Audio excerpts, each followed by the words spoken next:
Hello students, welcome to three steps academy. मेरा नाम प्रेम प्रकाश वेदी है और हमने ये नया यूट्यूब चैनल शुरू किया है। इस चैनल पर हम आपको 11-12 से related physics, chemistry, maths and biology के कंप्लीट मटेरियल प्रोवाइड करने की पूरी कोशिश करेंगे। हम आपको यहाँ पर जितने भी रिक्वायर्ड क्वेरीज होगी, जितने भी रिक्वायर्ड मटेरियल होगा, कंप्लीट मटेरियल यहाँ पर प्रोवाइड करवाया जाएगा।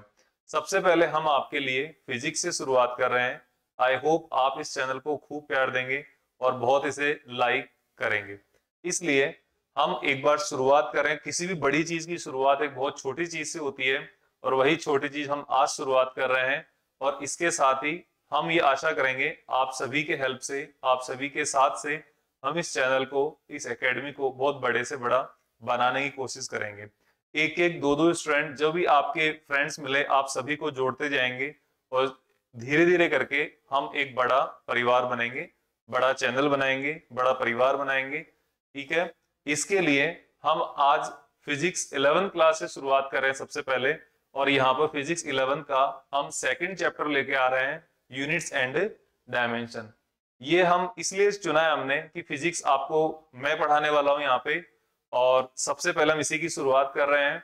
और इसके साथ में जैसे ही आप ये चैप्टर पढ़ेंगे, आपको कुछ ही यहाँ से जरूर मिलेगा, आपको एक कॉन्फिडेंस मिलेगा कि हाँ, हम कितना अच्छा और कितना प्यारा मटेरियल हम आपके लिए यहाँ पर, कितना यूजफुल मटेरियल आपको यहाँ पे मिल रहा है। ठीक है, और जैसे जैसे आप वीडियो को आगे देखते जाएं, आपको और ज्यादा समझ में आता जाएगा। आप हमें कमेंट के थ्रू बताते रहें कि कहाँ पर, किस जगह पर आपको किस प्रकार की दिक्कत आ रही है, किस टाइप की प्रॉब्लम्स आ रही है। हम उन सभी प्रॉब्लम्स का आने वाले वीडियोस में, नेक्स्ट वीडियोस में कमेंट के द्वारा सॉल्यूशन करने की पूरी कोशिश करेंगे। ओके, तो हम बिना टाइम वेस्ट किए आगे शुरुआत कर रहे हैं। और ये शुरुआत है हमारे लिए यूनिट्स एंड डायमेंशन से। Okay, 11th class second chapter है ये 11th क्लास फिजिक्स का। और हम फर्स्ट चैप्टर बहुत छोटा सा एक थ्योरेटिकल चैप्टर है, जिसको हम अगर इसके बाद भी करेंगे तो भी हो जाएगा, इसके बाद ही करेंगे उसको। फिजिकल वर्ल्ड नाम है उसका। उसको फिजिक्स से रिलेटेड बेसिक इंट्रोडक्शन है, टाइप्स ऑफ फिजिक्स, ये सब चीजें हैं। यहाँ पर हम सबसे पहले क्या कर रहे हैं, यूनिट्स एंड डायमेंशन कर रहे हैं। ठीक है, तो देखो यूनिट्स एंड डायमेंशन का फर्स्ट लेक्चर है। यूनिट्स एंड डायमेंशन से आपको पता चलेगा कि इस पूरे चैप्टर में मेजरमेंट से रिलेटेड सब कुछ होने वाला है।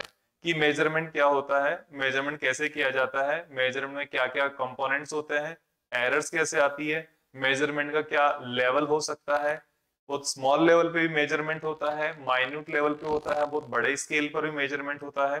ठीक है, तो हम यहाँ पर इन सब चीजों के बारे में डिस्कस करेंगे। तो देखो, सबसे पहले आगे हमारा टॉपिक क्या आता है। यहां पर सबसे पहले टॉपिक आता है आपका मेजरमेंट। तो मेजरमेंट क्या होता है? मेजरमेंट होता है कि आपने कई बार, ये मेजरमेंट हम सबके लिए बहुत इंपॉर्टेंट है। हम सब इस मेजरमेंट से रिलेटेड हैं, जुड़े हुए हैं। कैसे जुड़े हुए हैं? आप कभी भी मार्केट से कोई भी सामान खरीदने जाते होंगे, तो कोई सामान जो खरीदते हो वो किसी ना किसी तरीके से मेजर किया हुआ होता है। अगर आप कोई जैसे सब्जी खरीदने जाते हो, तो सब्जी आप केजी में खरीदते हो, किलोग्राम में खरीदते हो। आप कोई कपड़ा खरीदने जाते हो तो कपड़ा मीटर्स में होता है, सेंटीमीटर्स में होता है।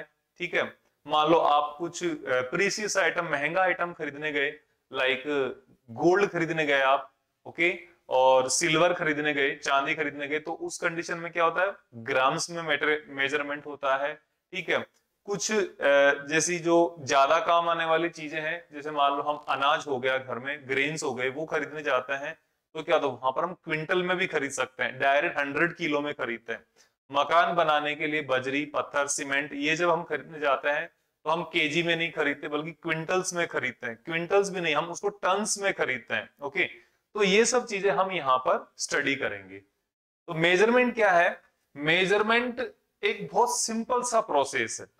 मान लो एक एग्जांपल लेते हैं, आप मार्केट से कोई भी सब्जी खरीद रहे हो, आलू खरीद रहे हो। ठीक है, तो इस कंडीशन में क्या होता है, एक तरफ जो उसका वेइंग मशीन है, जो उसका वेट है, वहां पर एक तरफ तो आलू रखा जाता है और दूसरी तरफ क्या रखा जाता है, वहां पर वेट्स रखे जाते हैं। ठीक है, वेट्स रखे जाते हैं केजी। अगर ये सब्जी इस 1 केजी के इक्वल है तो आप मान लोगे कि ये 1 केजी है। ओके, अगर ये 1 केजी नहीं है, इससे ज्यादा के इक्वल है, मान लो ये 2 टाइम्स ऑफ 1 kg है, ओके, 1 kg का 2 टाइम्स है, 2 टाइम्स तो ये कितना हो जाएगा, आपको ऑटोमेटिकली पता है ये 2 kg हो जाएगा, ठीक है। तो इस तरीके से हम इस मेजरमेंट को दोहराते हैं। अगर मान लो आप कुछ लेंथ वाली ऑब्जेक्ट खरीदने गए, जैसे कि कोई कपड़ा खरीदने गए, तो क्या होगा उस कंडीशन में, आपको क्या वहां पे वो जो मीटर होता है उसके पास बड़ी टेप होती है, या एक बड़ा 1 मीटर का लेंथ होता है उसके पास, वो क्या है बार बार उस कपड़े को उस मीटर के साथ मेजर करता है, ठीक है। तो उसके साथ जितनी बार वो कंपेयर करेगा उतना मीटर आपके लिए कपड़ा हो जाएगा, ठीक है।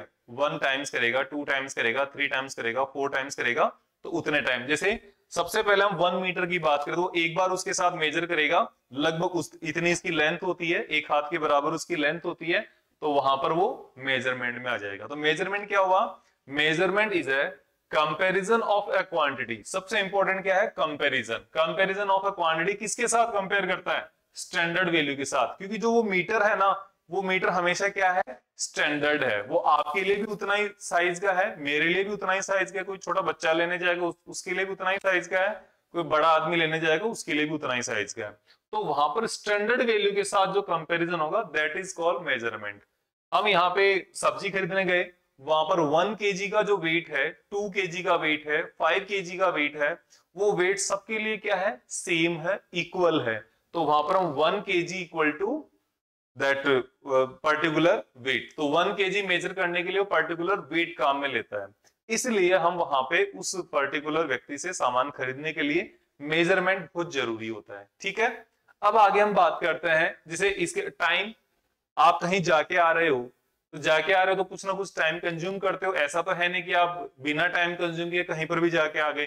तो टाइम कंज्यूम करते हो, तो वो टाइम किसके अंदर किस में देखते हो, आप घड़ी के अंदर देखते हो, लेकिन वो टाइम चलता किस में, सेकेंड्स में चलता है, मिनट्स में चलता है, आवर्स में चलता है, ठीक है। तो ये सब चीजें आप समझते हो। इसके आगे हम देखते हैं कि comparison of a quantity with standard value is called measurement. किसी भी क्वांटिटी की स्टैंडर्ड वैल्यू के साथ कंपेयर कर रहे हो, उस प्रोसेस को आप मेजरमेंट कह रहे हो। Then we have units.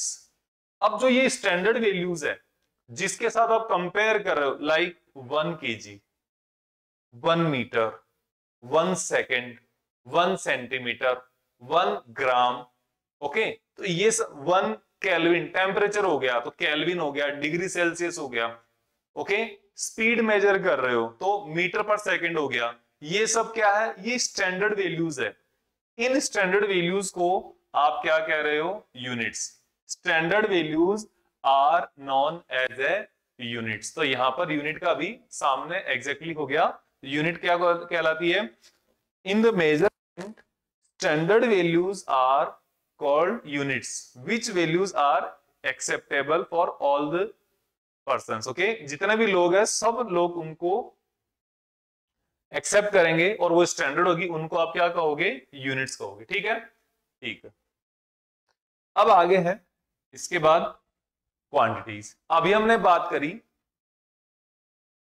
Comparison of quantities with standard values. तो क्वांटिटी कितने टाइप की होती है, तो देखो यहां पर हम मेनली मैंने 2 अलग अलग तरफ लिखी है क्वांटिटीज, ठीक है। देखो क्या है,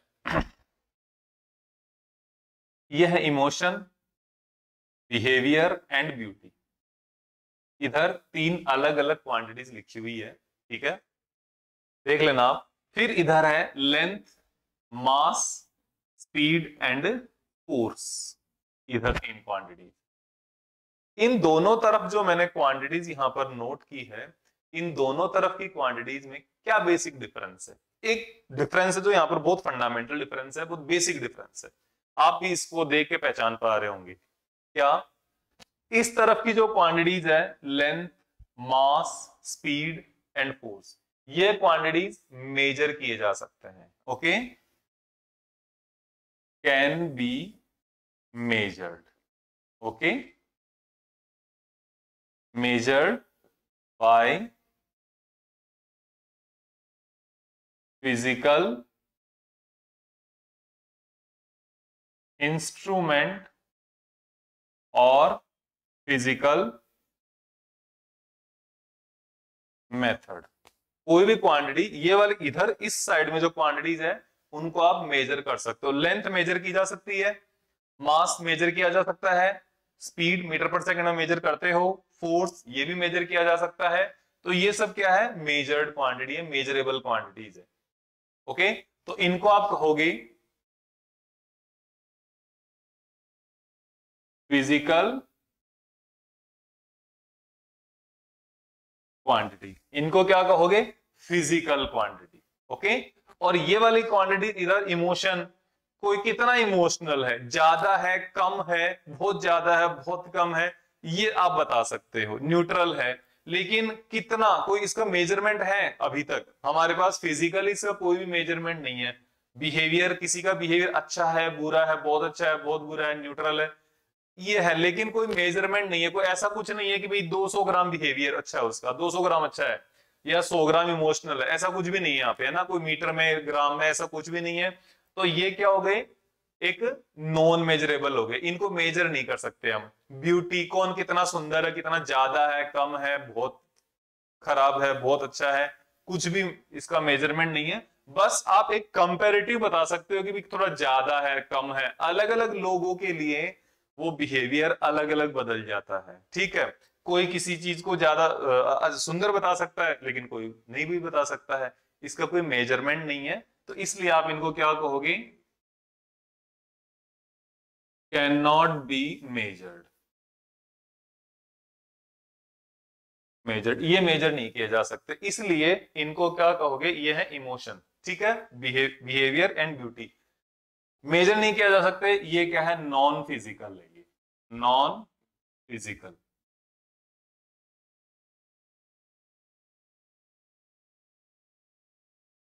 ये नॉन फिजिकल में आता है, इनका हमारे से कोई रिलेशन नहीं है। हम इनके बारे में स्टडी करेंगे, जो कौन है, फिजिकल क्वांटिटीज है, फिजिकल क्वांटिटी, इनके बारे में डिस्कस करेंगे आगे throughout our complete physics lecture. और फिजिक्स ही नहीं, साइंस में जितनी भी चीजें वो फिजिकल क्वांटिटीज के बारे में ही आपको बताएगी। कोई भी ऐसी जगह नहीं है जहां पे आपको नॉन फिजिकल के बारे में, साइंस में नहीं पढ़ते हम, ये अलग बातें हैं। ओके, इनको जो समझते हैं वो अपने काम की अभी नहीं है, एक बार चीजें देखते हैं आगे। Types of quantities, physical quantity, हमने अभी अभी हमने फिजिकल क्वांटिटी के बारे में देखा था। तो फिजिकल क्वांटिटी कितने टाइप की होती है, देखो। फिजिकल क्वांटिटी मेनली दो टाइप की होती है, दो पोर्शन में, दो पार्ट्स में इसको क्लासिफाई किया जाता है। सबसे पहले फंडामेंटल फिजिकल क्वांटिटी। देखो, फंडामेंटल फिजिकल क्वांटिटी, नाम देखते ही आपके दिमाग में कुछ ना कुछ इसकी डेफिनेशन आ रही होगी, ठीक है। अगर इसका हम नाम देख रहे हैं, उसी के अकॉर्डिंग या उसके साथ ही आपको कुछ ना कुछ यहां से एक आइडिया लग रहा होगा क्या हो सकता है। ओके,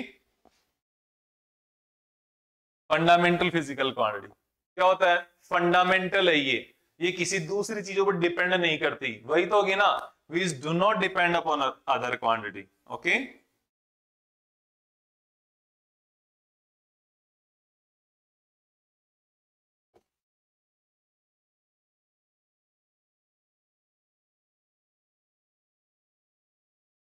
अदर किसी दूसरी क्वांटिटीज पर डिपेंड नहीं करती है, ठीक है। ये किसी दूसरी क्वांटिटीज पर डिपेंड नहीं करती, अपने आप में सफिशिएंट है। इनको डायरेक्ट मेजर करते हैं हम, इनको, इन क्वांटिटीज को हम डायरेक्ट मेजर करते हैं, इसलिए इनको क्या बोलते हैं, fundamental physical quantities. Okay, direct जिन क्वांटिटीज को मेजर किया जाएगा, डायरेक्ट जिन क्वांटिटीज को मेजर करोगे वो होगी फंडामेंटल फिजिकल क्वांटिटी। अब डायरेक्ट मेजर करने वाले कौन सी है, लेंथ, मास, टाइम, टेम्परेचर, और भी क्वांटिटीज है, नेक्स्ट लेवल में सारे जाएगी। Length, mass, time, temperature, electric current. Okay, electric current, luminous intensity, जो लाइट हो रही है, इस लाइट की इंटेंसिटी कितनी है, वो luminous intensity. Then amount of substance, कि किसी सब्सटेंस के अंदर, कोई आपके पास कोई मटेरियल है, उसके अंदर कितनी ऑक्सीजन है, कितना उसके अंदर कैल्शियम है, कितना उसके अंदर वाटर मॉलिक्यूल्स है, तो वो होता है ना, मोल्स आप पढ़ते हो, तो वो अमाउंट ऑफ सब्सटेंस में आता है। तो वो, ये सब क्वांटिटीज क्या है, ये क्वांटिटीज फंडामेंटल क्वांटिटीज है। देन डेराइव्ड क्वांटिटीज, ये डेराइव्ड क्वांटिटी इनके ऊपर डिपेंड करती है। Okay, depends upon fundamental quantities. ये फंडामेंटल क्वांटिटीज पर डिपेंड करती है, यानी इनको डेराइव करने के लिए, इनको एक्सप्लेन करने के लिए इनकी हेल्प चाहिए। फॉर एग्जांपल अगर मैं बात करूं आपसे स्पीड, स्पीड की बात करूं तो स्पीड के लिए क्या हो जाएगा, स्पीड होता है लेंथ अपॉन टाइम। लेंथ जिस पाथ को आपने ट्रेवल किया है, आप जब चल के गए हो एक जगह से दूसरी जगह पर, तो जितना आपने ट्रेवल किया है उतना लेंथ अपॉन टाइम, इतना आपको यहां पे देखना होगा, तो ये स्पीड हो जाएगा। अगर लेंथ बढ़ा दोगे स्पीड बढ़ जाएगी, टाइम बढ़ा दोगे स्पीड घट जाएगी, सिंपल। तो ये लेंथ और टाइम पे डिपेंड कर रही है, लेकिन यहां वाली क्वांटिटीज किसी पे डिपेंड नहीं कर रही अपने आप में, ठीक है। तो ये आपकी डायरेक्ट फिजिकल क्वांटिटी हो गई और ये आपकी फंडामेंटल फिजिकल क्वांटिटी हो गई। डायरेक्ट फिजिकल क्वांटिटी के बारे में बहुत ज्यादा डिस्कशन है, बहुत ज्यादा हम इसे पढ़ेंगे, ओके, बहुत अच्छे से पढ़ेंगे, पूरा डीप में पढ़ेंगे, देखना आप, ओके। देन आ गया फंडामेंटल फिजिकल क्वांटिटी। क्या है fundamental physical quantity? which do not depend upon any other physical quantity are known as a fundamental physical quantity। यहां पे मैंने शॉर्ट में लिखा है तो आप इसको देखना, which do not depend upon any other physical quantities are known as a fundamental physical quantities। then उसके बाद derived quantities, तो derived quantities क्या हो गई, which derived from fundamental quantities। जो क्वांटिटी फंडामेंटल क्वांटिटी से डेराइव होगी उनको आप क्या कहोगे, derived physical quantity, okay. Quantities which are derived from fundamental physical quantities are known as a derived quantity, okay. इसके लिए लेंथ, मास, टाइम अभी बताया था मैंने आपको, टेम्परेचर, ये सब है। और इसके लिए स्पीड, फोर्स, एक्सेलरेशन, ये सब इसके लिए अगर मैं लिखूं speed, acceleration, force, area, volume, density, work, power, momentum, okay. Torque, ये नई क्वांटिटी आई है आपके लिए, तो ये हम आगे और एक्सप्लेन करेंगे। टॉर्क, बहुत सारी क्वांटिटीज है। जो 7 क्वांटिटीज ये वाली है फंडामेंटल क्वांटिटीज है, इनके अलावा जितनी भी क्वांटिटीज है सब क्या है, डेराइव्ड फिजिकल क्वांटिटी, ओके। तो इनको हम आगे अभी देखते हैं क्या क्या आती है। देखो fundamental physical quantity, 7 quantities, 7 fundamental quantities are there, okay. Total 7 quantities है। कौन कौन सी है? लेंथ, लेंथ की यूनिट क्या है, मीटर, इसको रिप्रेजेंट किससे कर रहे हैं, एम से। देन मास, मास किलोग्राम, किलोग्राम केजी, ठीक है। तो ये जो क्वांटिटीज है, फिर है टाइम, टाइम की यूनिट क्या है, सेकंड, सेकंड स्मॉल एस से रिप्रेजेंट करते हैं। टेम्परेचर, ओके, कितना ज्यादा गर्म है या कितना ठंडा है, इसका मेजरमेंट क्या है, सेकंड है, इसकी यूनिट क्या है, केल्विन है, K. Then electric current, ampere, A capital A से रिप्रेजेंट करते हैं, ठीक है ना। मोस्टली क्या होता है, जो क्वांटिटीज के नाम, जिन क्वांटिटीज की यूनिट्स के नाम, जिस इनकी यूनिट है ना केल्विन, एम्पियर, ये क्या है, किसी साइंटिस्ट के नाम पर है। तो साइंटिस्ट के नाम पर जब अक्सर होता है यूनिट, वो उसको फर्स्ट लेटर को हम स्मॉल लेटर से यूज करते हैं, ठीक है। सिंबल चाहे कैसे भी तरह हम यूज करें। Amount of substance, mole, MOL, ये इसकी है। Luminous intensity, amount of substance क्या होता है, देखो अभी जब मैं बता रहा था कि कोई भी आपके पास मटेरियल है, उस मटेरियल के अंदर कितना सब्सटेंस, जैसे कि कोई ऑक्सीजन कितना है, ओके। मान लो 1 कप आपके अंदर पानी है, आपके पास 1 कप पानी है, ओके, लगभग 200 ml हो जाता है, 200 ग्राम मान लो, ml मान लो, ठीक है।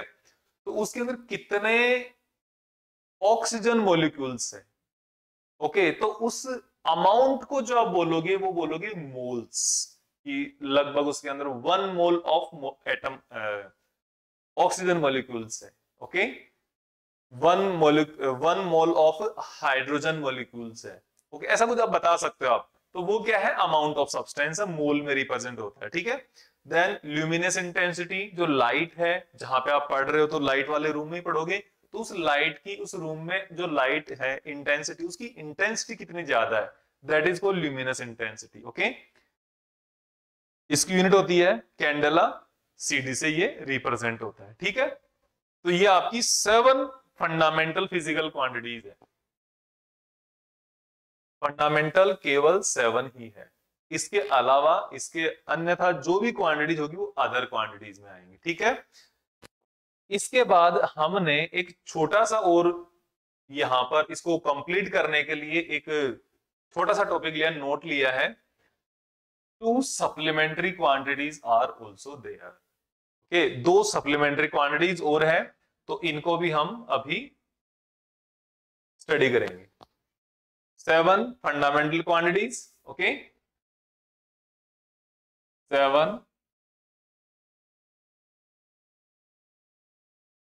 फंडामेंटल, और 2 क्या है, सप्लीमेंट्री।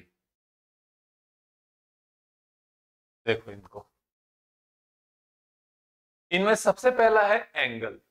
एंगल क्या होता है, देखो एंगल वही है जो आप समझ रहे हो। ठीक है, एंगल क्या है, जब 2 लाइंस एक दूसरे को किसी पॉइंट पर एक दूसरे से मीट करती है, एक दूसरे के साथ मिल रही है, उस पॉइंट को क्या बना रही है, एंगल बनाएगी।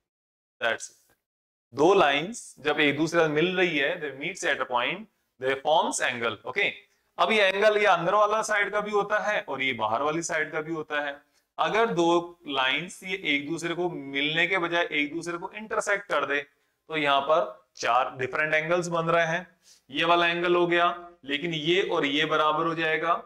फिर ये कि ये वाला एंगल है, तो ये दोनों बराबर है। ठीक है, तो ये भी एंगल्स ही है। तो इस तरह जब भी 2 लाइंस किसी एक पॉइंट पर मिलती है या इंटरसेक्ट करती है, they forms some angle. Angle की वैल्यू कुछ भी हो सकती है, ज्यादा कम, छोटा बड़ा, कोई भी।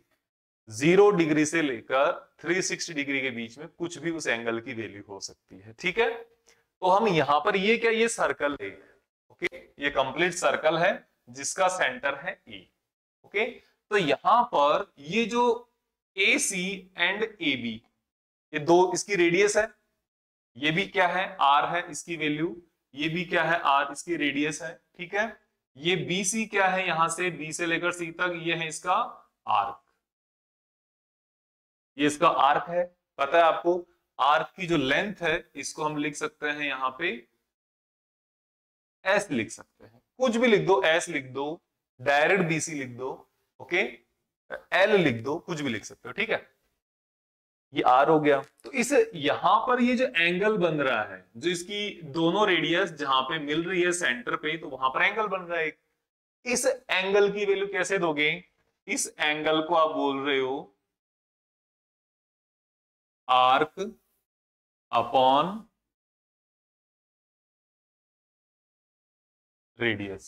आर्क अपॉन रेडियस, आर्क क्या है, एस, रेडियस क्या है, आर, और ये एंगल थीटा। ये किसी भी, आप इसको ऐसे भी लिख सकते हो, theta is equals to B C arc upon radius. ठीक है, आप इसको ऐसे भी लिख सकते हो। अब इसको आप ये देखो कि ये जो थीटा एंगल है ये तो डायरेक्ट हो गया, तो एंगल या प्लेन एंगल भी हम इसी को बोल रहे हैं, क्योंकि ये प्लेन 2 डायमेंशन में ही है, इसलिए हम इसको प्लेन एंगल भी बोल देते हैं। ठीक है ना, तो अब इसके बाद क्या है आगे, इसके बाद आगे हम देखते हैं कि ये एंगल की यूनिट क्या है। इसकी यूनिट होती है, जो एंगल है ना, इसकी यूनिट होती है रेडियन। इसकी यूनिट होती है क्या, रेडियन यूनिट होती है इसकी। ठीक है, इसकी जनरली हम लोग यूनिट डिग्री भी कंसिडर करता है, इसकी जो यूनिट है वो डिग्री भी होती है। ओके, लेकिन इसकी जो ऐसा यूनिट है, इंटरनेशनल जो सिस्टम है यूनिट्स का, उसके अंदर इसकी रेडियन डिफाइन की हुई है यूनिट। ओके, अब देखो यूनिट कितना होता है, ये इनमें रिलेशन के डिग्री एंड रेडियन में क्या रिलेशन अभी बात करते हैं, पढ़ रखा होगा आपने, फिर भी थोड़ा देख लेते हैं। जैसे यहां पर इस सर्कल के लिए कंप्लीट जो आर्क है इसकी वैल्यू कितनी है, तो ये जो वैल्यू है यहां से, ये कंप्लीट जो सर्कल का आर्क है यहां से यहां तक का, इस पूरे आर्क की वैल्यू कितनी है, 2πr अपॉन, ये क्या हो गया, ये एक पॉइंट पर बनने वाला कंप्लीट एंगल की वैल्यू हो गई। ओके, इस पॉइंट पर बनने वाले जो कंप्लीट एंगल है इसकी वैल्यू जाएगी, ठीक है।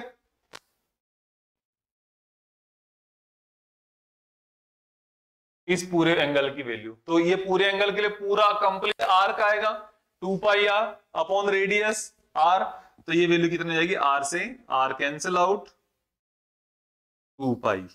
तो एक पॉइंट पर बनने वाला कंप्लीट एंगल जो होता है, ओके,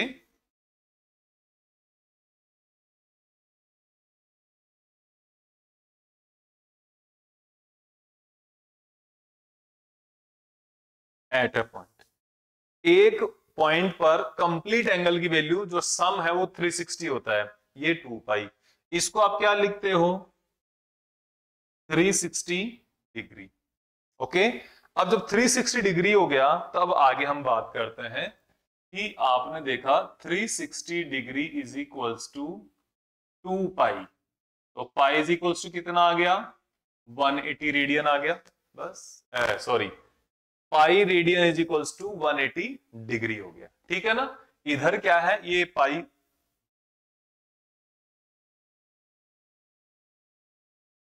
पाई रेडियन और उधर डिग्री, ठीक है।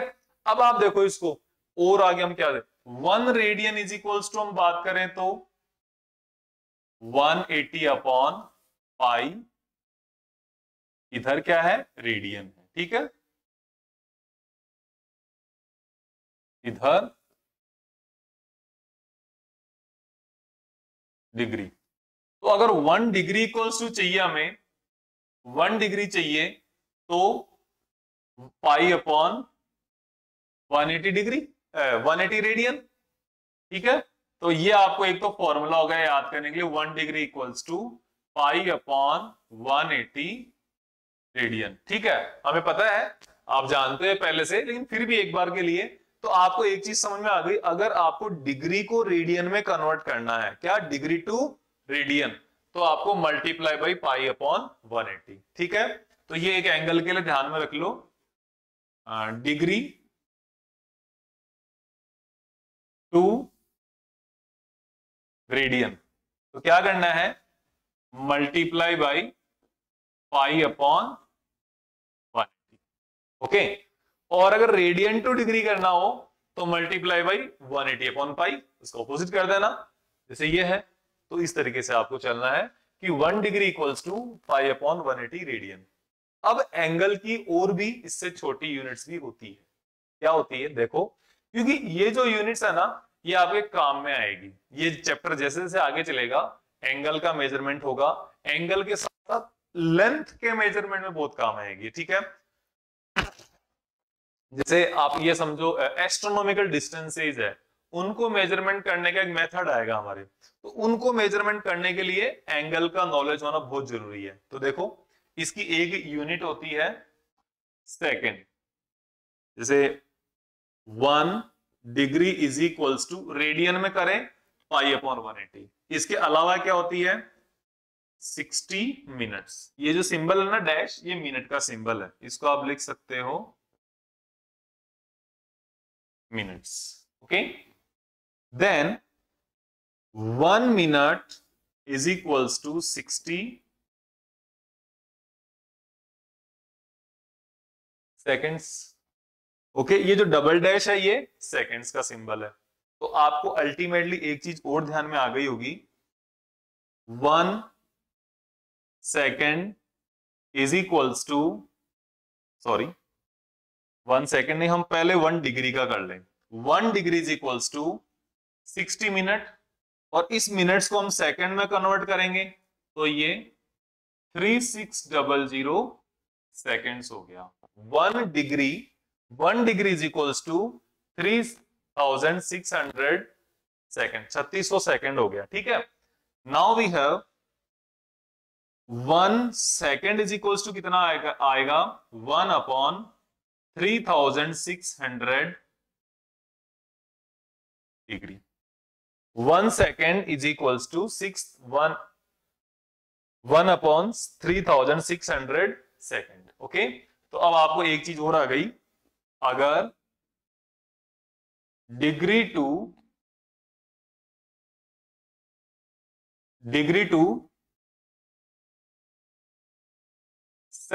Sorry not degree to second, second to degree. Okay,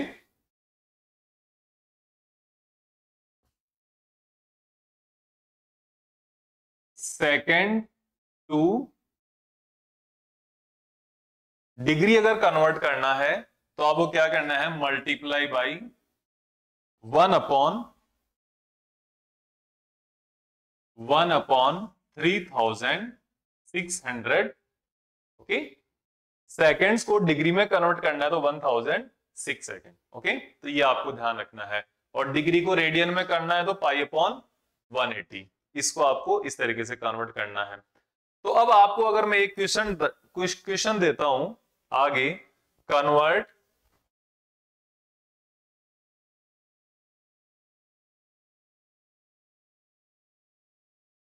convert 1 second angle into radian, not degree, radians में कन्वर्ट करना हो तो कैसे करोगे, 1 सेकेंड इज इक्वल्स टू 1/3600 ये डिग्री। ओके, और डिग्री को पता है, डिग्री को किस में कन्वर्ट करना है, फिर से रेडियन में कन्वर्ट करना है। तो जो भी गिवन है डिग्री का जो वैल्यू है आपको इसको π/180 से मल्टीप्लाई करना है, ठीक है। तो 1 second is equals to this much of radian, इतना रेडियन आ जाएगा ये, ठीक है। इसको सोल्व करने की अभी जरूरत नहीं है, ये जब हमारे पास कोई न्यूमेरिकल में आएगा तब हम इसको सोल्व करेंगे, अभी इसकी रिक्वायरमेंट नहीं पड़ेगी। ओके, अभी अगर आप इसको देखते तो एज इट इज ये काम आ जाता है। और अगर मोस्टली एग्जाम में भी अगर ये आता है तो इसी फॉर्म में पूछा जाता है, ये इसी फॉर्म में आपको उसमें जो 4 ऑप्शंस होंगे उनमें टिक लगाने होंगे, ठीक है। तो ये आपके पास है। अब हम बात करते हैं इसके आगे। आगे एक जो क्वांटिटी वो तो ये हो गई। अब दूसरी क्वांटिटी क्या है, सॉलिड एंगल। देखो एंगल कहां मिल रहा था, प्लेन एंगल जो है वो 2 लाइनों से बनकर मिल रहा था, लेकिन यहां पर ये क्या है, ये सॉलिड एंगल है। ये वो 2 डायमेंशनल था, ये क्या है 3 डायमेंशनल है। ओके, ये 3 डायमेंशनल है। पॉइंट पर 2 डायमेंशनल एंगल बनाने के लिए क्या बनता है, सर्कल बनता है, लेकिन यहां पर क्या बनेगा, स्फेयर बनेगा कंप्लीट। और ये एंगल का तो एंगल आपको मैं बता दूं, कोन होता है ना, cone is a perfect example of solid angle. Cone जो होता है वो सॉलिड एंगल का परफेक्ट एग्जांपल है, उसका जो पॉइंट था वहां पे। ओके, तो ये एक हमारे पास क्या है, एक डायग्राम है। तो इसके अंदर देखो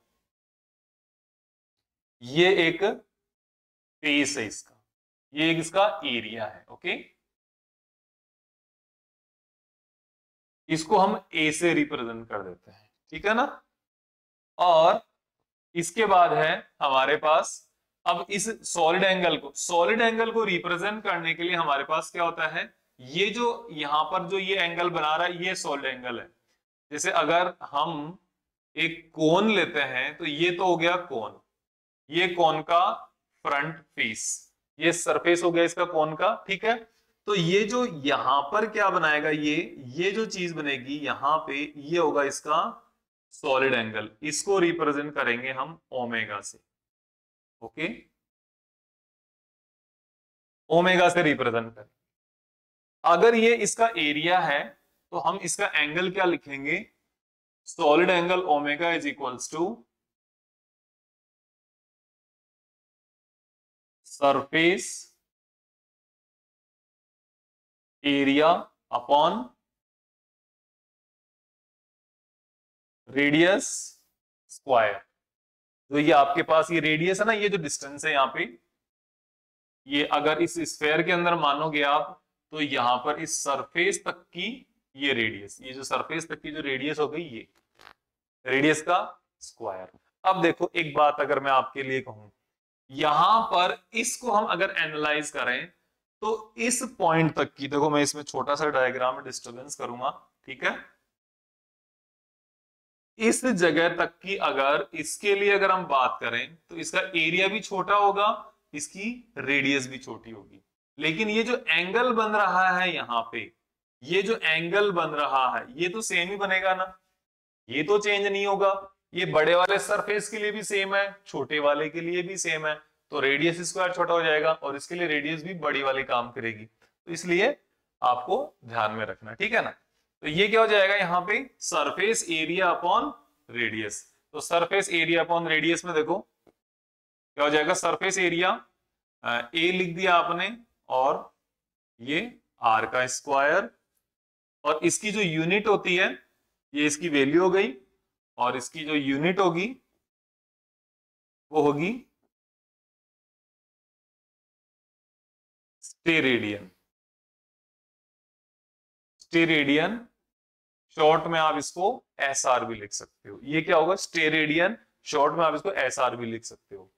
अब फिर इसका एक और क्वेश्चन आ जाता है, एक पॉइंट पर बनने वाले कंप्लीट जो सॉलिड एंगल है उसकी वैल्यू क्या होती है। देखो सॉलिड एंगल का एक और एग्जांपल है बहुत बढ़िया, क्या, आप जब भी वाटरमेलन खरीदने जाते हो तो आपने कई बार चेक करने की कोशिश की होगी कि वो अंदर से सही रेड निकलेगा कि नहीं निकलेगा, तो वो जो बेचने वाला जो बंदा है वो क्या करता है, आपको वहां से एक पीस निकाल के दिखाता है, वो चाकू है, वो चाकू को लेकर उसके अंदर इंसर्ट करता है चार साइड से, फिर उसमें से एक पीस निकाल के देता है, ठीक है, वो इस तरीके का पीस होता है कोई, ओके, वो इस तरीके का ही कोई एक पीस होता है इस तरीके से, तो वो पीस निकाल के आपको देता है, ठीक है, तो उसका ये तो सरफेस एरिया हो गया, ठीक है, और यहां पर वो एक एंगल बना लेता है, ठीक है, तो वो होता है surface angle, solid angle, okay. तो वो जो परफेक्ट एग्जांपल है उसका, उस तरीके उस चीज को आप समझो, ठीक है। एक जो आइसक्रीम कोन है वो भी सॉलिड एंगल होता है, ठीक है, तो एक पॉइंट पर बनने वाले कंप्लीट सॉलिड एंगल की वैल्यू, तो surface area upon radius square, तो कंप्लीट सॉलिड स्फेयर बनेगा, तो आप स्फेयर का area 4 pi R square upon R square, तो आर स्क्वायर से आर स्क्वायर कैंसिल, 4 पाई, इसकी यूनिट क्या आएगी, एस आर, स्टेरेडियन, इसकी यूनिट स्टेरेडियन होती है, रेडियन नहीं होती है, याद रखना इस बात को, कहीं भूल मत जाना, ठीक है ना, होता है बहुत बार ऐसा, ऐसा नहीं होना चाहिए। अब आती है अपने पास, ये तो हुई अपनी किसकी बात, 7 टाइप की fundamental quantities, length, mass, time, temperature, electric current, amount of substance and luminous intensity. Then 2 supplementary quantities, angle and solid angle, ये 2 सप्लीमेंट्री क्वांटिटीज होगी। Supplementary quantity actually type of quantity में अलग क्लासिफाइड नहीं है, लेकिन क्या हुआ कि जो फंडामेंटल क्वांटिटी में भी नहीं आ रही वो, और वो अपने डायरेक्ट क्वांटिटी में भी नहीं आ रही, इसलिए उनको अलग से एक नोट के फॉर्म में आपको मैंने बताया है, ठीक है। सप्लीमेंट्री क्वांटिटीज के बारे में इतना ही डिस्कशन करेंगे, थोड़ा आएगा आगे, कुछ चीजें आएगी वहां पर भी, वो आपको और बताऊंगा, बहुत इंटरेस्टिंग चीजें आएंगी। अभी हम देख रहे हैं डेराइव्ड फिजिकल क्वांटिटी। अब डेराइव्ड फिजिकल क्वांटिटी देखो आधी चीजें नाम से हो जाती है, डेराइव्ड मतलब वो कहीं ना कहीं किन्हीं चीजों को मिक्स करके बनाई हो आपने, वो होती है डेराइव्ड फिजिकल क्वांटिटी, ठीक है। तो इसके लिए आपको देखना है derived physical quantities and there measurement depend upon fundamental physical quantities, okay.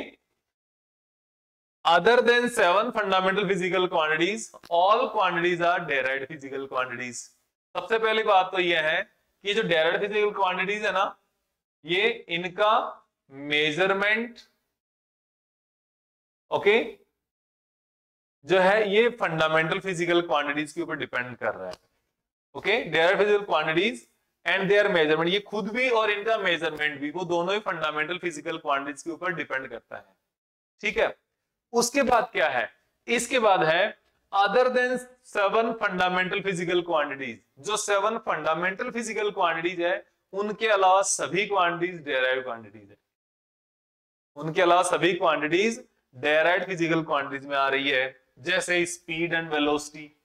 Speed का फॉर्मूला क्या होता है, distance upon time. Okay, acceleration का change in velocity upon time. की वेलोसिटी है, जैसे हम गाड़ी स्टार्ट करते हैं ना, उस टाइम पे होता है एक्सेलरेशन। जब हम शुरुआत में, हमारी गाड़ी की वेलोसिटी होती है 0, फिर वो बढ़ के हो जाती है 80 किलोमीटर प्रति hour. Okay, 80 kilometre per hour की स्पीड में आ जाते हैं। तो फिर क्या हो जाता है, आप में ये जो चेंज हुआ है 80 माइनस 0, और यहां पर इस स्पीड को चेंज होने में मान लो 5 मिनट्स लगे, तो आप 5 मिनट्स या मान लो आधा घंटा लग गया, तो आप यहां पर आवर लगा दोगे, तो ये क्या हो गया, स्पीड होगी। ये स्पीड नहीं, ये एक्सेलरेशन हो गया। चेंज इन स्पीड, स्पीड में कितना चेंज हुआ है और इतनी चेंज होने के लिए कितना टाइम कंज्यूम किया है, तो ये हो गया एक्सेलरेशन। ठीक है, गाड़ी की स्पीड इंक्रीज करने में, गाड़ी की स्पीड डिक्रीज करने में, इन सब में क्या होता है, इन चीजों की जरूरत पड़ती है। ठीक है, इनकी एक्सेलरेशन की रिक्वायरमेंट होती है। ठीक है,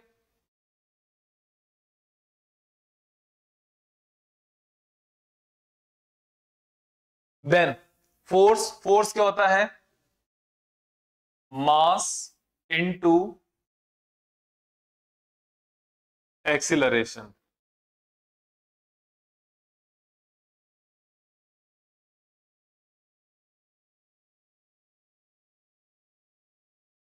मास इनटू एक्सेलरेशन। एक्सेलरेशन जो अभी हमने डिस्कस किया, इनटू उसका मास और कर दो, इतना फोर्स आपको लगेगा। ठीक है, देन वर्क। वर्क क्या होता है, फोर्स इनटू डिस्प्लेसमेंट।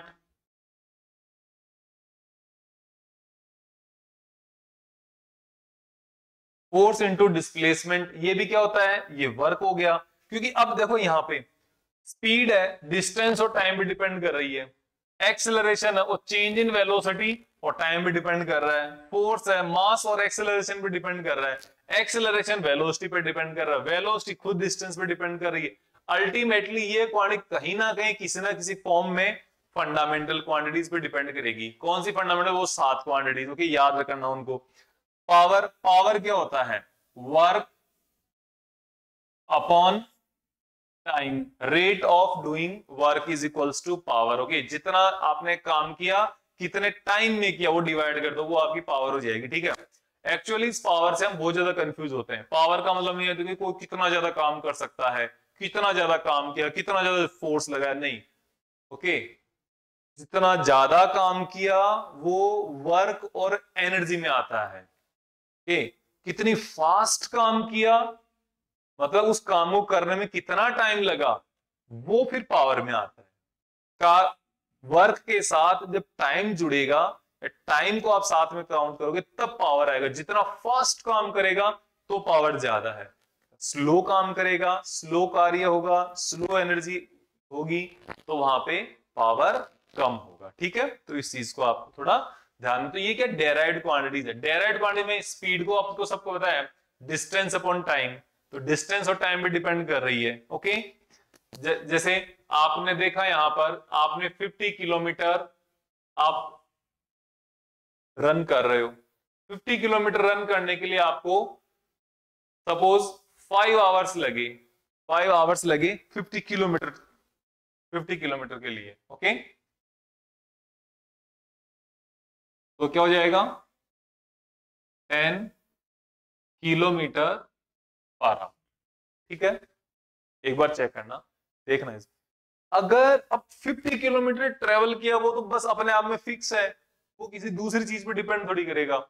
लेकिन अगर 50 किलोमीटर ट्रेवल करने में, 50 किलोमीटर चलने में आपको 5 की जगह 10 आवर्स लग गए, 10 आवर्स लग गए, तो आपकी स्पीड क्या हो गई? 5 किलोमीटर पर आवर हो गई। टाइम पे डिपेंड कर रही है। ये भी हो सकता है 5 आवर्स के अंदर आपने 50 की बजाय 70 किलोमीटर ट्रेवल किया, तब 14 किलोमीटर पर आवर। मतलब ये हुआ जो स्पीड है वो टाइम चेंज होने से भी चेंज हो रही है और लेंथ या डिस्टेंस चेंज होने से भी चेंज हो रही है, ये कहने का मतलब है। इसलिए ये जो डेराइव्ड फिजिकल क्वांटिटीज है, इनका मेजरमेंट और ये डेरिवेशन इनका, ये फंडामेंटल क्वांटिटीज से आता है। ओके, फंडामेंटल क्वांटिटीज पर ये वेरी करती है। और हाँ, ये अलग बात है, हमने इनको मेजर करने के लिए डायरेक्ट इंस्ट्रूमेंट बना लिए, जैसे स्पीडोमीटर आपने बना लिया, लेकिन वो स्पीडोमीटर भी डिस्टेंस और टाइम को कॉम्बिनेशन को ही मेजर करता है। ठीक है, तो ये चीज हो गई। Relation acceleration, change in velocity, कितनी वेलोसिटी चेंज हो रही है, टेकन टाइम, कितना टाइम कंज्यूम कर रही है, वो आपके सामने क्या आ गया? एक्सेलरेशन आ गया। ठीक है, then force is equals to mass into acceleration, कितना उसको एक्सेलरेशन चाहिए, कितना उसको एक्सेलरेशन लगाना है और कितना उसमें मास आएगा। तो ये जो चीजें हैं यहाँ पे मास इनटू एक्सेलरेशन आ गई। वर्क, वर्क क्या हो जाएगा?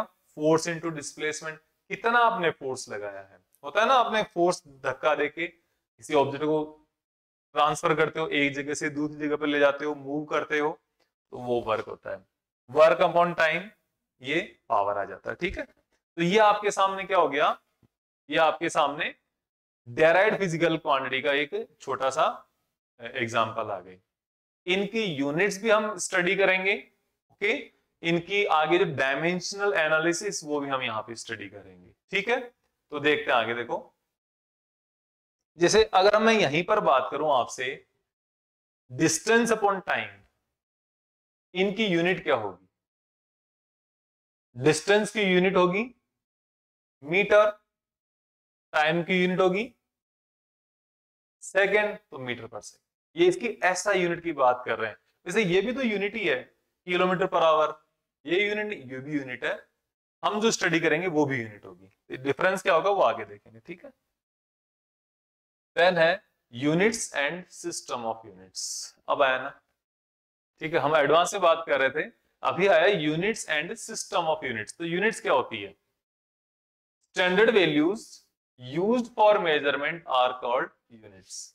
जो स्टैंडर्ड वैल्यू है जिनके साथ हम मेजरमेंट को स्टडी डिफाइन कैसे किया था, measurement is a comparison of physical quantity with standard value, और जो स्टैंडर्ड वैल्यू है that standard value is known as a unit. जो स्टैंडर्ड वैल्यू है वो क्या आ जाएगी? वो यूनिट आ जाएगी। अब आ रही है units, units and system of unit. देखो, हम अभी मेजरमेंट के बारे में बात कर रहे थे। मेजरमेंट में हमने क्या कहा कि comparison of a physical quantity with standard values are known as a measurement. तो वही चीज यहां पे आ गई कि स्टैंडर्ड वैल्यूज जो हम मेजरमेंट के लिए काम में ले रहे हैं, वो स्टैंडर्ड वैल्यूज क्या है, उन्हीं को हम यूनिट्स बोल रहे हैं। ठीक है, standard values which are used for measurement are called units. Standard values which are used for measurement are called units. System of units, अब जो यूनिट हमने डिफाइन किए, ये भी क्या अलग अलग प्रकार की, अलग अलग टाइप की यूनिट्स होती है। अब अलग अलग टाइप की यूनिट्स को एक साथ तो हम कर नहीं सकते, ज्यादा वो क्या हो जाएगी, मिक्स हो जाएंगे एक दूसरे से। इसलिए हमने क्या किया, यूनिट्स को भी एक सिस्टमेटिक बना दिया, उनके भी अलग अलग सिस्टम्स बना दिए कि हमें वो डिफाइन करने में आसानी रहे। तो उनके सिस्टम क्या हो गए, collection of set of units for different quantities are called units. System of units, set of units. जैसे सेट ऑफ यूनिट्स के एग्जांपल मैं आपको बता रहा हूं, अपने पास क्वांटिटी कौन सी है, suppose length, mass and time. सबसे ज्यादा इन्हीं को हम एक बार बेसिकली इन्हीं को काउंट कर रहे हैं अभी। ओके, अब एक सिस्टम है जहां पे लेंथ को काम में लेते हैं मीटर, मास को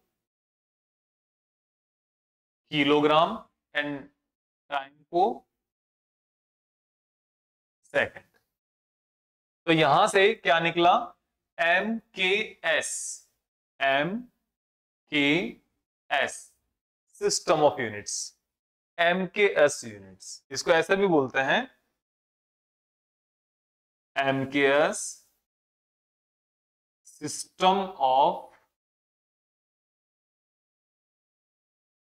units, MKS system of units. ये एमकेएस सिस्टम ऑफ यूनिट्स आ गया, मतलब ये हुआ, मीनिंग ये हुआ कि system of units in which metre, kilogram and second are taken as a units of length, mass and time respectively is called MKS system of units. Okay, कि जहां पर metre, kilogram and second length, mass और time की respective units काम में आती है, उसको एमकेएस सिस्टम कह देते हैं। ठीक है ना, लेंथ मीटर, मीटर से एम ले लिया, किलोग्राम से के ले लिया, सेकंड से एस ले लिया, तो MKS system of units, metre, kilogram, second.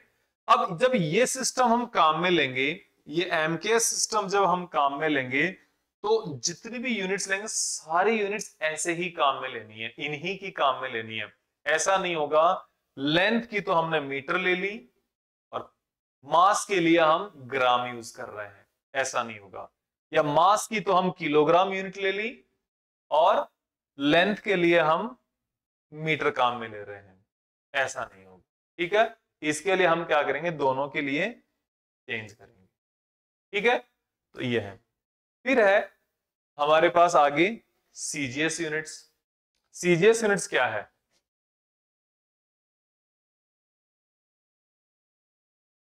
Centimetre, ग्राम,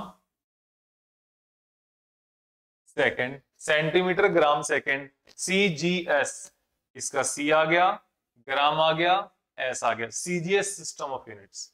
अब यहां पर लेंथ के लिए सेंटीमीटर लेंगे काम में, मास के लिए ग्राम काम में लेंगे और सेकंड के लिए सेकंड काम में लेंगे, इसके टाइम के लिए सेकंड। तो यहां पर ये अलग सेट हो गया। ठीक है, तो सीजीएस सिस्टम ऑफ यूनिट्स हो जाएगा। जब हम इसे काम में लेंगे तो लेंथ को सेंटीमीटर और मास को ग्राम ही काम में लेना है, ऐसा नहीं होगा लेंथ को आपने सेंटीमीटर ले लिया, ग्राम को आपने किलोग्राम में बदल दिया, नहीं, ऐसा नहीं होगा। ठीक है, इस बात को हमेशा याद रखना, ध्यान रखना, ये पूरा कंप्लीट करोगे तभी आगे काम हो पाएगा। ठीक है, देन हो गया हमारे पास एफपीएस, फुट पाउंड सेकंड। तो यहां पे क्या हो गया, फुट पाउंड सेकंड, ये एफपीएस सिस्टम हो गया, तीसरा जो इसका थर्ड टाइप है। ठीक है, तो अब यहां पे क्या हो गया, यहां पे आपको ये देखना है फुट, पाउंड और सेकंड में कि सेकंड जो है ना वो तीनों में कॉमन है, तो ये कॉमन ही रहेगी। तो जरूरी नहीं कि हर चीज को बदलें ही हम, कुछ चीज कॉमन भी रह सकती है, ऐसा कुछ नहीं है। ठीक है, then kilogram, gram and pound, ये तीनों डिफरेंट है। मीटर, सेंटीमीटर, फुट, ये तीनों भी डिफरेंट है, तो आपको ये ध्यान रखना है। ठीक है, देन अब आगे इन्हीं को एक्सप्लेन किया हुआ है। एम के सिस्टम है, लेंथ को मीटर में, ओके, लेंथ है ये मीटर में आएगा, एम इसका सिंबल है, मास किलोग्राम में आएगा, केजी इसका सिंबल है, टाइम सेकंड में आएगा, एस इसका सिंबल है। ठीक है, okay, then CGS unit, length centimetre and CM इसका सिंबल हो गया, मास ग्राम, जी इसका सिंबल हो गया, टाइम सेकंड, एस इसका सिंबल हो गया। तो ये इसका एक इसके लिए काम आ जाएगा। ठीक है, अब है हमारे पास इसका नेक्स्ट है लेंथ, फुट, लेंथ के लिए फुट काम में आएगा, इसको एफ टी से हम रिप्रेजेंट कर देंगे। मास पाउंड काम में आएगा, पी से रिप्रेजेंट कर देंगे। और अपने पास जो ये टाइम है, टाइम के लिए हम सेकंड काम में लेंगे, तो एस इसका रिप्रेजेंटेशन हो जाएगा। ठीक है, तो ये जो सेकंड है ना, ये सब में सेम ही है, तो ये आपको ध्यान में रखना है। देन इसके बाद है हमारे पास ये इंटरनेशनल सिस्टम ऑफ यूनिट्स। हमने 3 टाइप के सिस्टम पढ़े, CGS, MKS and FPS. CGS, MKS, FPS, इन तीनों ही सिस्टम्स में आपने एक चीज देखी होगी कि कुछ सिस्टम है उनमें अलग अलग टाइप की क्वालिटीज है। जैसे मैं आपको बात बताऊं, एमके सिस्टम जो है ना, एमके सिस्टम में क्या हो रहा है, ये जितनी वैल्यूज एक बहुत ही नॉर्मल वैल्यूज है जो हम बहुत ज्यादा काम में लेते हैं, ठीक है, किलोग्राम हो गया, मीटर हो गया, एक कॉमन वैल्यूज है ये। तो यहां पर एक ये एक्सेप्टेबल है, सब जगह हम वैल्यू इसको मेजरमेंट कर सकते हैं। लेकिन सीजीएस में क्या है, ग्राम, सेंटीमीटर, कुछ वैल्यूज बिट छोटी वैल्यूज है, ओके, मेजरमेंट में ये वैल्यूज कम आएंगी। इनको हम कहाँ काम में लेते, इनको मोस्टली केमिस्ट्री में काम में लेते हैं। केमिस्ट्री में मोस्टली काम में ये वाली ली जाती है, ठीक है, कहीं के एमकेएस भी लेते हैं, ऐसी जरूरी नहीं है, लेकिन मोस्टली ये काम में ली जाती है। और इन दोनों ही सिस्टम में एक क्या खास बात है, इनको कन्वर्जन फैक्टर इजी होता है, इनके 10 के कन्वर्जन होते हैं, मीटर, सेकेंड, सेंटीमीटर, इन सब में, ओके। लेकिन एफपीएस है, यहां पे होता है 12 inch equals to 1 foot, okay. Nearly 400 grams is equals to 1 pound. तो ये क्या, इनका जो कन्वर्जन फैक्टर है ना, ये बहुत ही ज्यादा इनका अजीब है, इसलिए इसको बहुत कम काम में लिया जाता है, ओके। इसको इंपीरियल सिस्टम भी बोलते हैं, इसको कम काम में लेते हैं।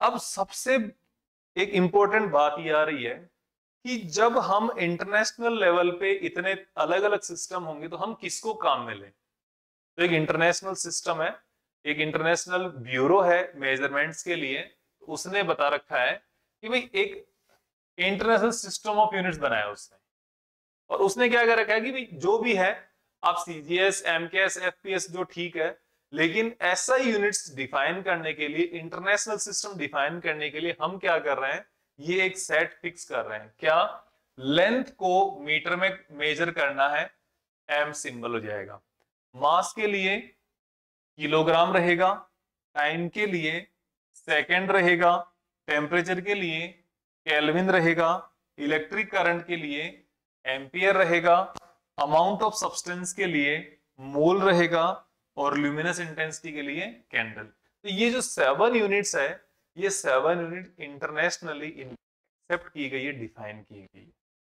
ठीक है। तो इनके लिए इस तरीके से काम में लेना है, ये इनकी। अब जैसे यहां पर ऐसा यूनिट्स है, इनका नाम तो ऐसा ही है, फिर लिखा इंटरनेशनल सिस्टम। एक्चुअली ये क्या है, इसका जो हेडक्वार्टर है, फ्रेंच में आ जाएगा ये सिस्टम इंटरनेशनल दी यूनिट्स, ओके, क्या आ जाएगा, सिस्टम इंटरनेशनल दी यूनिट्स, ये आ जाएगा। फिर इसके बाद है international system units, okay.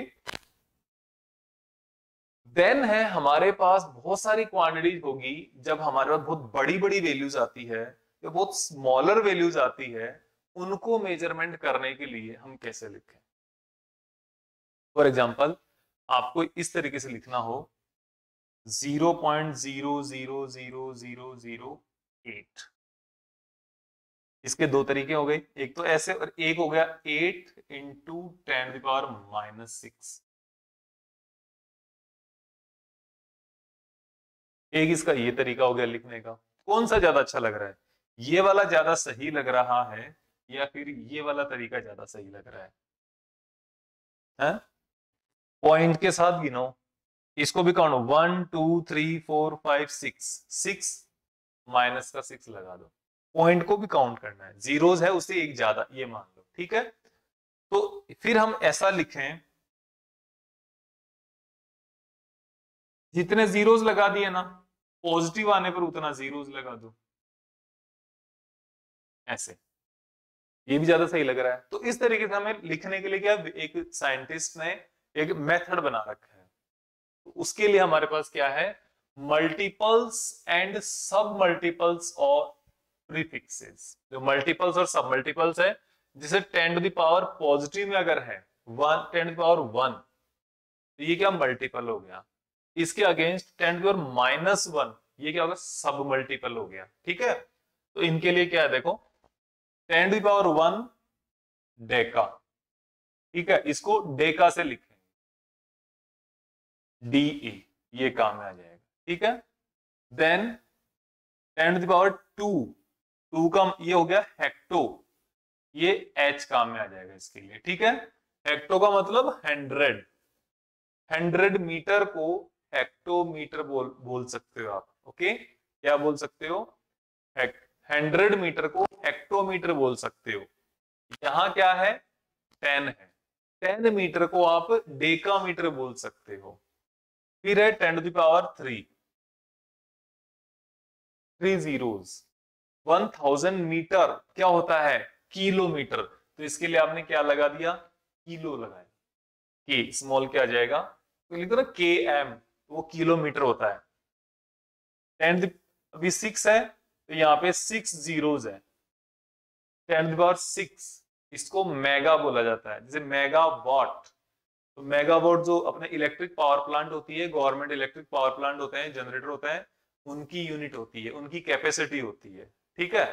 Then 10⁻9 giga, यहाँ मेगा से मेगा बाइट भी होती है, जो होती है ना आपकी मेगाबाइट गीगाबाइट, गीगा से गीगाबाइट जो आपकी पेन ड्राइव होती है, रैम होती है, कंप्यूटर की हार्ड डिस्क, कंप्यूटर की हार्ड डिस्क तो टीबी में आने लग गई, तो एक गीगाबाइट उसी की है। और गीगाबाइट या गीगावाट भी आने लग गया आजकल, जो बड़े पावर प्लांट, कंप्लीट पूरे प्लांट की कैपेसिटी गीगावाट में भी होती है। 10⁻12, तो ये टेराबाइट हो गया, ये मेगाबाइट गीगाबाइट, 10⁻12 को टेराबाइट बोलते हैं। टीबी जो हार्ड डिस्क आती है ना, उसकी कैपेसिटी वो टेरा ही है। 10⁻15 को पेटा। आपको मोस्टली 10⁻9 तक ही काम में आएगा, उसके बाद जनरली काम में 12th क्लास तक आपके आएगा नहीं, ठीक है। तो ये है प्रीफिक्सेस, मल्टीपल जो उनका प्रीफिक्सेस आ गए। डेका, 10 मीटर को डेकामीटर, मीटर को डेकामीटर बोलोगे, केजी को या किलो को डेका किलो बोल सकते हो आप, ठीक है। और फिर आगे सेकंड को डेका सेकंड, 100 होने पर हेक्टो सेकंड, किलो 1000 सेकंड और किलो सेकंड बोल सकते हो, जो किलोग्राम तो बोलते हैं, 1000 ग्राम को किलोग्राम ही बोलते हैं, ओके। 10⁻6 को मेगा लगा दोगे आगे, मेगा वॉट हो गया, 10⁻6 वॉट को मेगावाट बोलते हैं, ठीक है। गीगा, ये गीगाबाइट हो गया, 10⁻9 बाइट्स को गीगाबाइट बोल देते हैं हम, ठीक है ना। तो ये है। फिर इधर है सब मल्टीपल्स। सब मल्टीपल्स क्या है, जब 10⁻, ये तो 10 है, 10 के साथ में 1 0, यहां पर इसका मतलब है 1/10, 1 के नीचे आपके साथ 1 0 लगा हुआ है, तब आपके पास में 10⁻−1 है। डेसी, ओके, 0.1, इसकी वैल्यू क्या होती है, इसकी वैल्यू 0.1 होती है, डेसी मीटर, ओके। 0.1 मीटर को डेसी मीटर बोल सकते हो। देन सेंटी, इसका मतलब होता है 1/100, होता है ना 1 सेंटीमीटर, 1 मीटर को 1 मीटर को 100 टाइम्स डिवाइड करते हो तो 1 सेंटीमीटर होता है। Millimetre 1 millimetre, okay. Millisecond, millimetre, ये सब चीजें आ गई इसमें। माइक्रो, ये 1 में कितने 6 जीरो हो गए, इसको बोलते माइक्रो, माइक्रो, ओके। माइक्रो का सिंबल है म्यू, MU, म्यू पढ़ते हैं इसको, ओके, म्यू पढ़ते हैं इसको। देन नैनो, नैनो को स्मॉल n, 10⁻⁻9, ठीक है। नैनोमीटर, जो मॉलिक्यूल्स की जो लेंथ या जो साइज होती है वो नैनोमीटर्स में होती है। अपने ये जो मिल्क के मॉलिक्यूल्स हो गए, इन सब मॉलिक्यूल्स की साइज नैनोमीटर में होती है। फिर पिकोमीटर, पिकोमीटर होता है। फिर फेम्टोमीटर, न्यूक्लियस की जो साइज हो फेम्टोमीटर में आती है। मीटर जनरली एक कॉमन है, इसलिए मैं आपको बता रहा हूं। मीटर की जगह अदर क्वांटिटीज भी हो सकती है, जैसे कैपेसिटर होता है, कंडेंसर होता है ना, उसमें माइक्रोमीटर, माइक्रो फेरेड, नैनो फेरेड, पिको फेरेड, ये सब चीजें आ जाती है। फेम्टो तो मोस्टली मीटर में ही काम आएगा। फिर नैनो सेकेंड, माइक्रो सेकेंड, मिली सेकेंड, ये आपकी जो प्रोसेसर होता है रैम होती है आपकी, उसकी जो टाइमिंग होता है, उसकी जो टाइम होता है एक काम को करने के लिए जो टाइम कंज्यूम करती है वो नैनो सेकंड, पिको सेकंड में नैनो सेकंड, माइक्रो सेकंड, मिली सेकंड में काम करती है, पिको सेकंड भी होती है। ठीक है, तो ये सब चीजें आपके मल्टीपल्स एंड सब मल्टीपल्स है, ये आपको एक तरीके से थोड़ा लर्न होना चाहिए, जिससे क्या है आसान हो जाता है थोड़ा आगे करना, आगे जो कैलकुलेशन है, जो मेमोराइजेशन है, वो थोड़ी इजी हो जाएगी। ठीक है, ये है। तो आज के लिए इतना ही है, बाकी हम नेक्स्ट क्लास में करेंगे, नेक्स्ट लेक्चर में करेंगे। अभी के लिए इतना ही, ठीक है। Thank you very much. आप होप आपको वीडियो पसंद आया होगा, लेक्चर पसंद आया होगा। अगर आपको लेक्चर पसंद आया तो आप इसको ज्यादा से ज्यादा लाइक करें, अपने दोस्तों के साथ शेयर करें और चैनल को सब्सक्राइब करें।